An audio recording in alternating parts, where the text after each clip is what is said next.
किया कि आप लोग यहाँ पर आए। देखने में मिल रहा है कितनी भीड़ है यहाँ पर।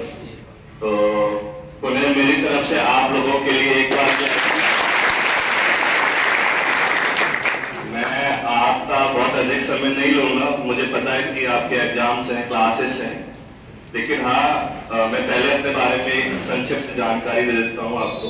जैसे कि मेरी लगभग क्लास 3rd या 4th तक की जो पढ़ाई थी वह गांव में ही हुई है, और उसके बाद लगभग स्टार्टिंग जो क्लासेस थी तो वह जन कल्याण पब्लिक स्कूल से हुई। उसके बाद अराउंड 5th में मेरा 80 कॉन्वेंट सीनियर सेकेंडरी स्कूल में एडमिशन हुआ। तो 12th मेरी 80 कॉन्वेंट में ही खत्म हुई। उसके बाद 1 साल कोटा में क्लासेस ली। उसके बाद मेरा सिलेक्शन IIT JEE में हुआ। उसके बाद ग्रेजुएशन IIT दिल्ली से खत्म हुई। ग्रेजुएशन के बाद कुछ वर्ष तक थोड़ा काम किया कंपनी में। उसके बाद सिविल सर्विसेज की प्रिपरेशन स्टार्ट की। तो ये मेरा 3रा इंटरव्यू था UPSC में, और इससे पहले UPPCS में DSP के पद के लिए पहले ही चयन हो चुका था, और अभी IAS के लिए हो चुका है।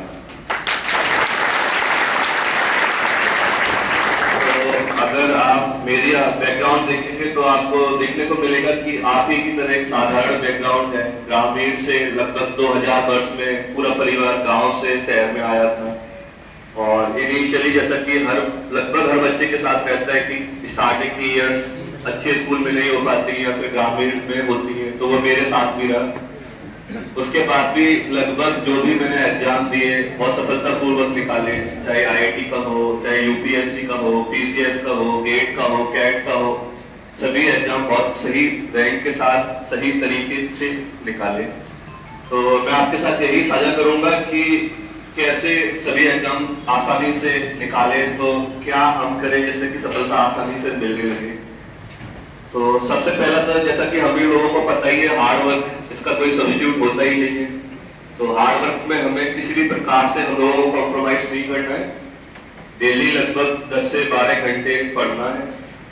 और अगर लग रहा है कि घर में संसाधनों की कमी है, या फिर जैसा कि कई ऐसे बच्चे भी होंगे जिनकी पृष्ठभूमि बहुत ज्यादा मजबूत नहीं है, तो उनके लिए मैं कहूंगा कि अगर वो अपनी लाइब्रेरी को ज्वाइन कर सकते, जहाँ पर AC या एयर कंडीशनर फैसिलिटीज होती हैं। एक इंडक्शन इफेक्ट होता है जो आपने केमिस्ट्री में सुना होगा, कि दूसरा जो बच्चा पढ़ रहा होता है उससे हम भी मोटिवेट हो जाते हैं, इंस्पायर हो जाते हैं, फिर खुद भी पढ़ने लगते हैं। तो ये सारा एक एटमॉस्फेयर में मिलता है। और दिल्ली में ऐसा देखा जाता है कि मुखर्जी नगर हो, चाहे करोल बाग हो, ओल्ड राजेंद्र नगर हो, जिया सराय हो, सभी में बच्चे अक्सर अपने रूम के बजाय कोशिश करते हैं कि वह लाइब्रेरीज में पढ़े। अगर ऐसा है आपके पास संभव तो आप प्रयास कीजिए। तो पहला तो हमें हार्ड वर्क में किसी प्रकार से कॉम्प्रोमाइज नहीं करना है।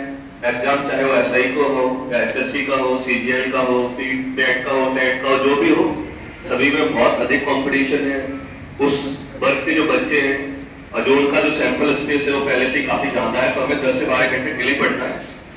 इसके बाद दूसरी चीज जो मुझे लगता है कि बहुत अहम है वह है इंटरनेट। अक्सर हम लोग क्या करते हैं कि पढ़ते टाइम मोबाइल को या इंटरनेट को अपने पास रखते हैं, तो ऐसा मत कीजिए।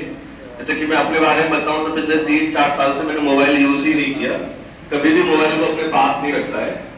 और देखो, क्योंकि मैंने IIT में ग्रेजुएशन की थी तो वहां पे कोर्स था साइकोलॉजी का, तो उसमें बता रहे थे कि जब हम पढ़ते हैं ना कुछ, तो इनिशियली वो चीज हमारी टेम्पररी मेमोरी में स्टोर रहती है, वो हमारी परमानेंट मेमोरी में स्टोर नहीं होती है।